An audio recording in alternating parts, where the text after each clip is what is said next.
আসসালামু আলাইকুম। অনেকদিন পর আজকে আসলাম মালিগ্রামে। এই জায়গায় একটা ডিজাইন ছাড়া করা একটা প্রজেক্টের ভিজিটে, এবং এই প্রজেক্টটাকে কিভাবে সুন্দরভাবে ভিতরের পার্টগুলো এবং এক্সটেরিয়র পার্টটাকে কিভাবে আরো সুন্দর করা যায় এই বিষয়ে কাজ করার জন্য।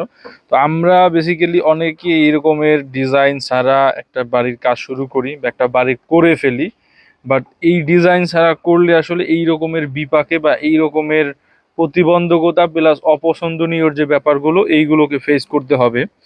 যেমন একটা ডিজাইন করলে বাড়িটা যতটা সুন্দর হয় সকল কিছুর একটা পরিমাপ পরিসীমার মধ্যে সীমাবদ্ধ থাকে, সুন্দরভাবে হাউসটাকে সাজানো হয়, বাড়িটাকে সাজানো হয়, প্রত্যেকটা জায়গা প্রত্যেকটা স্পেসকে সুন্দরভাবে কোন স্পেসটা কোন কাজে ব্যবহার করা হবে, কোনটা কোন পারপাসে ব্যবহার করলে সুন্দর হবে, এই জিনিসগুলোকে মাথায় রেখে ইঞ্জিনিয়ার আর্কিটেক্টগণ সুন্দরভাবে একটা বাড়ির ডিজাইন করে। আর এই ডিজাইন ছাড়া যদি করা হয় সেক্ষেত্রে কিন্তু কোনো সাইডই কোনো প্রপারভাবে হয় না, দেখেই এলোমেলো হয়, যার জন্য পরবর্তীতে ক্লায়েন্টের বা মানুষের অপছন্দনীয় হয়, বা বাড়িটা যেভাবে করা হয়েছে সেটা হচ্ছে পছন্দ হয় না। তো তেমনই একটা প্রজেক্ট হচ্ছে আমাদের এই প্রজেক্টটা। আমাদের ক্লায়েন্ট সম্মানিত ভাই একজন পুলিশ অফিসার।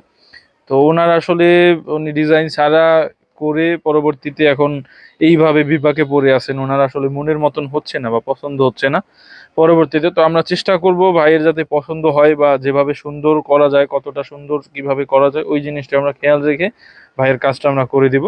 যারা এই রকমের প্রজেক্ট নিয়ে বিপাকে আছেন তারা আমাদের সাথে যোগাযোগ করতে পারেন। আর আমরা সাজেশন করব যে আপনি একটা সর্বপ্রথমই একটা আপনার প্ল্যান মাফিক বা আপনি কিরকম চান সুষ্ঠু সুন্দর একটা ডিজাইন সংরক্ষণ করেন।